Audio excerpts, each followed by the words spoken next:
Greetings to everybody out there in the No DQ galaxy. Welcome to the No DQ live recap of AEW Dynamite for September the 16th, 2020. We also had NXT. This was the first week in quite some time where AEW and NXT were head to head. I'll give a couple of thoughts on NXT, but this is mainly going to be about AEW. Let's go ahead and get started. We kicked off AEW with a tag team match, Jurassic Express versus FTR. However, before the match could get started, the Young Bucks came out to the ring and they super kicked the referee, I guess because they're still pissed off. Then they went to the back and they had a wad of cash, which they threw at AEW President Tony Khan, who was sitting there doing production work for the show in his t-shirt and shorts. Here's something I'm not understanding. Why would the Young Bucks just super kick the referee? It's not like it really disrupted the show because you had half a dozen referees there and the match just went on as scheduled. I guess they still had to blow some steam from what happened a couple weeks ago. They're the new Angry Bucks. And I guess money's no problem for them. They got that Pro Wrestling Tees money, and I guess that's another $10,000 between the two of them, and they're fine and dandy with paying it. It's the new Kevin Nash. If you remember back in the day, Kevin Nash would powerbomb people and get fined repeatedly. He would scream, Attica, Attica. And now the Young Bucks are doing that Kevin Nash shtick. Caleb Jacobs with a $2 super chat. How's it going, Caleb? He says, have them super kick Tony Khan, not the referee. Yeah, really, if they really want to disrupt the show, super kick the president. And by the way, I think this was the first time we've seen Tony Khan on AEW programming deliberately. I know there were a few times where he was shown in the background for a short period of time, but this was clearly the first time he was intended to be on television. We'll see if that continues as a trend. So anyways, the match did take place as scheduled. Jurassic Express and FTR.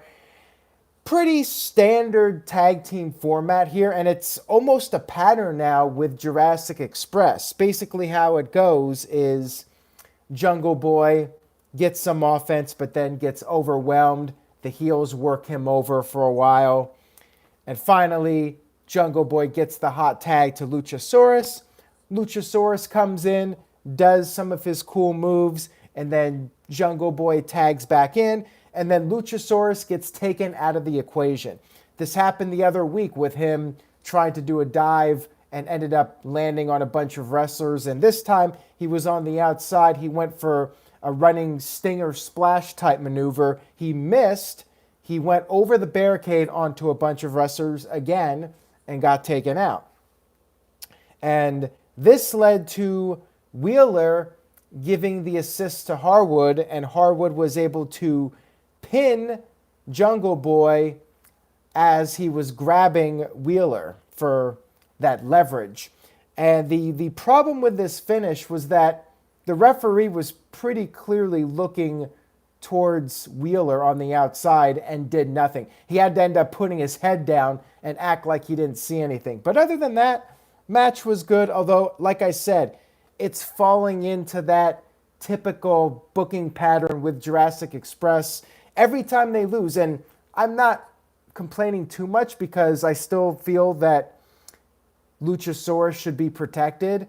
But they're doing the same thing every tag match when Jungle Express loses. It's always this scenario where Luchasaurus gets taken out somehow and then Jungle Boy gets pinned. It's pretty much been every time they've lost a match. We had Matt Hardy, who I thought was going to be sitting at home, but he was backstage. He had been laid out by somebody. His knee was apparently targeted. You had Chris Jericho and Jake Hager come over and they basically laughed at Hardy for being injured. We then had our next match, which was Adam Page versus Frankie Kazarian with Kenny Omega on commentary. Might be an unpopular opinion, but Kenny Omega on commentary does nothing for me personally. Match was good. The story here was that they're two guys that have been tag team wrestlers as of late, at least in AEW, and they're trying to break out as singles competitors again. Of course, both guys have had lots of experience as singles stars, but they've been known as tag wrestlers over the past year or so. A little bit longer for Kazarian. Back and forth match here between the two. It was fine, but it was hard for me to get into it just because I never really bought into the idea that Kazarian could beat Adam Page. I think this match probably went on maybe twice as long as it needed to. I get you want to make Kazarian look good in defeat and whatnot, but when it's essentially designed to be an enhancement match to build up one guy, I don't think it needs to go 10 plus minutes. I think it could have gone 5 minutes, let Kazarian get some moves in, and then he puts up a good showing but loses. I mean, that's basically Kazarian's role. He's putting over other guys, but you want him to look decent while losing. I get it, but did not need to go as long as it did, in my opinion. So, of course, Page does win with the buckshot lariat. And another story here was that Kenny Omega just took off. He did not go down to the ring and give Page props or try to make up with him. And I guess the story that JR and Tony Schiavone were trying to get across was that Kenny should have gotten in the ring and made peace with Page, and he did not. I would have not have even thought anything of that if JR and Schiavone never said anything. Because I was under the impression that Omega was moving on to do singles action. Why he was even out there on commentary when he's done with Page, apparently, I don't know. And after the match, Page drank a beer, Stone Cold style. And we had MJF, an enhancement match against a random guy. MJF went for a handshake, but then poked the guy in the eye, of course. Typical heel maneuver. And pretty much won in seconds. I think this match went less than 10 seconds. MJF won with an armbar submission. He cut a promo after the match. Pretty typical stuff here. Talked about being an honest man, and he's the uncrowned AEW World Champion because Dictator John cheated at All Out. And then he instructed Justin Roberts to announce him as the World Champion, which Roberts did do because MJF threatened to have Wardlow go out there and take care of him. And then MJF talked about how it seems that there are all these groups in AEW, which is true. He said it seems every week a new group is formed, and maybe it's time for a lone wolf to join a wolf pack. I hope this isn't some kind of tease of Kevin Nash and Scott Hall coming into AEW. But yeah, MJF teasing that he's going to start his own faction. Have we ever seen a storyline where a wrestler decided to make a faction out of all the other factions? Kind of do like a one promotion version of what WWE did in the 80s, taking talents from different territories, where you have a wrestler go into all these different factions to make his own super faction. Have we ever seen anything like that? I'm just wondering. We had Taz narrating a video package with Ricky Starks talking about all of Ricky Starks' various techniques. We had Eddie Kingston cut a promo, talked about how he never lost the Battle Royal again, and he told Butcher and Blade to find a victim. So Butcher and Blade pulled out a couple of guys from ringside, basically stealing Lance Archer's gimmick of beating up people at ringside. And one of the guys, his pants started falling down and his underwear was exposed and he was trying to pull his pants back up. So it kind of took me out of the moment here. But segment was okay. Again, why are they doing the same thing as Lance Archer? I don't know. We had Private Party versus Chris Jericho and Jake Hager. Pretty long match here. And again, I think it was longer than it needed to be.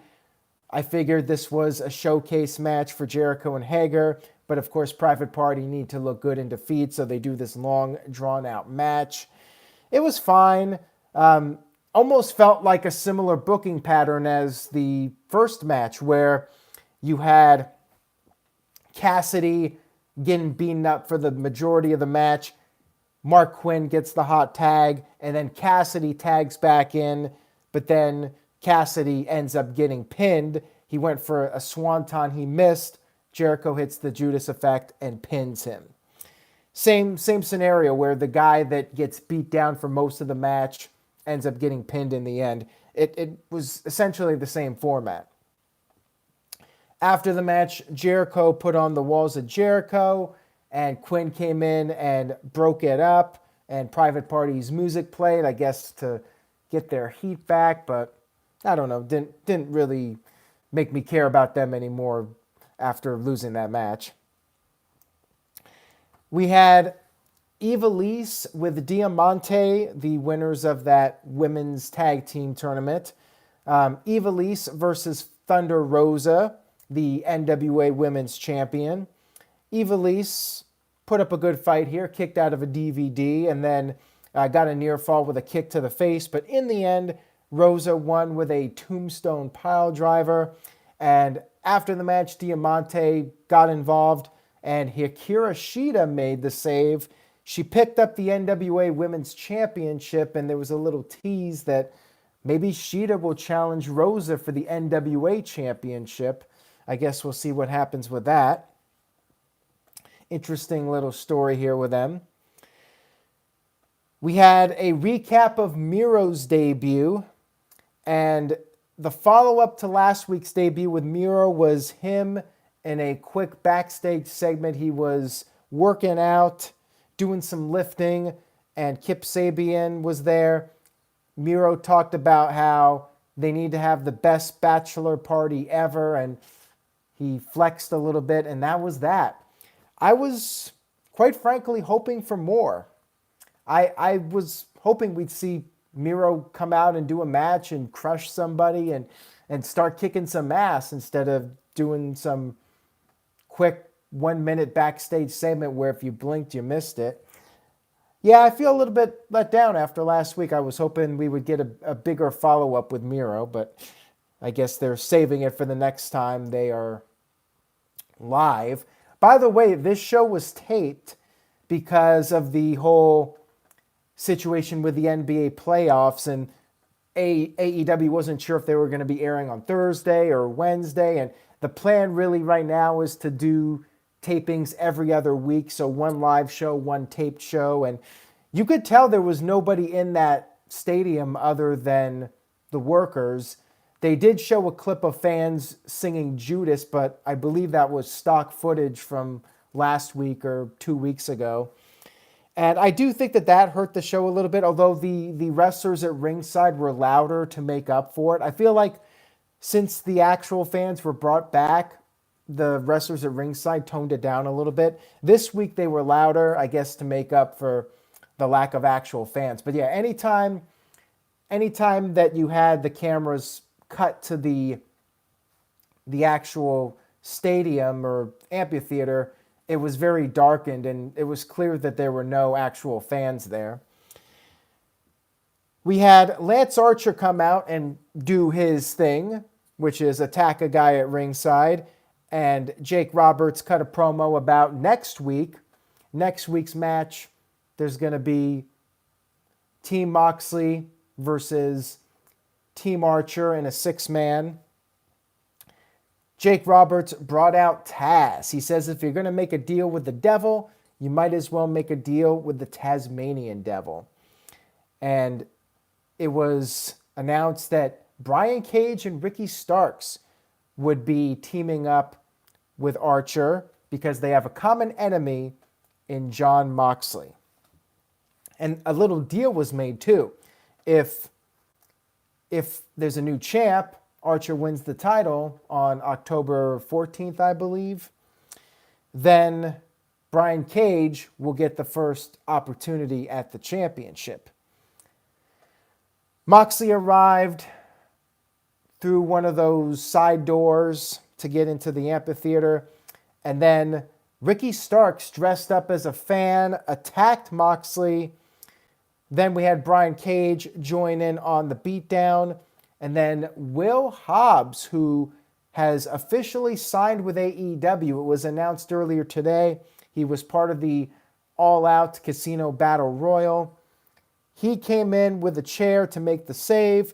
Moxley picked Hobbs and Darby Allin as his tag team partners for next week. There you have it. Moxley, Will Hobbs, and Darby Allin versus Lance Archer, Brian Cage, and Ricky Starks on next week's Dynamite. Then we had our main event, which was a parking lot brawl. Now, when this match was announced, I was like, well, I think AEW's not hoping for 1 million viewers this week. They're probably not going to get it, announcing Santana and Ortiz against the Best Friends as the main event. But with that being said, this was a hell of a main event. And Hamp says parking lot fight. You're right, parking lot fight, not a parking lot brawl. Although it was basically the same type of match as what John Cena and Eddie Guerrero did back on Smackdown, where you had a circle of cars and they were out there fighting each other on the cars and whatnot. This was a crazy match. This was a pay-per-view quality match. Just a wild fight with tons of bumps on the car. Blood pretty early on. Santana got busted open. He had a baton. He started using the baton, and then Chuck was suplexed on the roof of a car. Santana did a splash from one car onto the other. And then Chuck speared Ortiz through a door that was laid out up against one of the cars. And at this point, Ortiz's elbow started bleeding. Then Chuck suplexed Ortiz onto a guardrail that was laid up against the car. And then you had Ortiz and Santana double powerbomb Trent through a windshield. Another crazy bump here. This match was insane. They had pieces of lumber that they were breaking over each other's backs. It was definitely a spectacle. And then Santana had a lead pipe. He was going to finish the job when all of a sudden we had Orange Cassidy come from out of a trunk of a car. He hit the orange punch with a chain wrapped around his fist. And then Trent pinned Ortiz to pick up the victory. Then we had Trent's mom, Sue, arrive in their van. And they got into the van, which I don't know if that was the best idea because Trent was bleeding all over the place. And it's hard to clean up blood out of a van. That's going to be a lot of work for Sue. But I guess she's such a dedicated mother that she'll take care of it. She even flipped off Santana and Ortiz as they drove off. And nice happy ending for Dynamite. So what did you guys think about Dynamite this week? I thought the last 30 minutes was pretty darn good. The first 90 minutes I thought was okay. I think if you skipped the first 90 minutes, you probably are not missing much. It was okay. I'm going to give the show a B-, and the B- is largely due to the last 30 minutes and the parking lot brawl in particular. Last 30 minutes I'd give an A, and first 90 minutes I'd probably give a C. So I'm going with a B-. TJS loved it, though. He gave it, he didn't give it a grade here. Oh, he gives it a B. With the $2 super chat, TJS says, I love the Dynamite ending. Best one in a while. Dale gives it an A+. Nick Glavin with an A-. Marcus with an A. Jeremy Dorset with a B+. Lewis with a B+. Daniel with an A+. Christian with an A+. Wow, you guys must think this was one of the best Dynamites of all time. I respectfully disagree with that. I thought it was pretty decent show, but it did not blow me away. Main event, however, I will say was great. Curtis Butler gives it a B, and Hamp gives it a solid B, and Bruce Marvel gives it an A+. Wow. I'm a little surprised at all the A+. I really am. I felt like it was more of a filler show. It was more about building up to next week's show than anything else, in my opinion. NXT, I had it on while Dynamite was on, and quite frankly, there wasn't really a lot on this show that I felt was very noteworthy. It felt more like a filler show as well. You did have Imperium challenging Breezango for the tag titles. Breezango retained. I mean, not a lot of big news. Again, most of the newsworthy stuff on NXT was to build up next week. Next week, you got a battle royal with the women. Why do I feel like this happens every time we need a new number one contender for the women's title? We have to do a battle royal. I know they did one earlier this year with Rhea Ripley, and they're doing another one. Winner will face Io Shirai, who defeated Shotzi Blackheart in the opening. There'll be a women's battle royal next week to determine who faces Io Shirai at the next takeover, which I do not believe has been given a title yet. It's just NXT TakeOver. Why not do Halloween Havoc? To me, that seems like a no-brainer, but we'll see what they do. And also, they announced a gauntlet match, a gauntlet eliminator match. It's basically a gauntlet match where every 2 minutes a new person comes out, but it's not one of those matches where somebody has to be pinned until the next guy comes out. It's kind of like a gauntlet meets a Royal Rumble where two guys start, every 2 minutes a new person comes out, and the last person standing is the winner. And that's also next week. Hamp Connor with a $5 super chat says, what is something AEW is doing now that you could care less about, like WWE with Retribution? Well, I think you mean couldn't care less about. So something that I really do not care about at all. Probably the Dark Order, but hey, no Dark Order on this show. I guess maybe I should boost up my letter grade for Dynamite. There was no Dark Order. Maybe that's why so many people gave it an A+, because there was no Dark Order. They did announce Brody Lee on next week's show. Next week's show was going to be live, and that one's pretty loaded. Main event of NXT was Damian Priest retaining against Tim Thatcher. And again, when that's your main event, it's not really the most star-studded main event. I know both guys are on the rise and being pushed in NXT, but NXT just, to me, didn't feel like a must-see show this week. Neither one really did. Both shows felt like filler. Next week, I think, will be a much more noteworthy night for both shows. Marcus Meatcalf with a $2 super chat. Thank you for that. He says, didn't Tegan then Dakota both win Battle Royals? Well, if they did, I've already forgotten about it.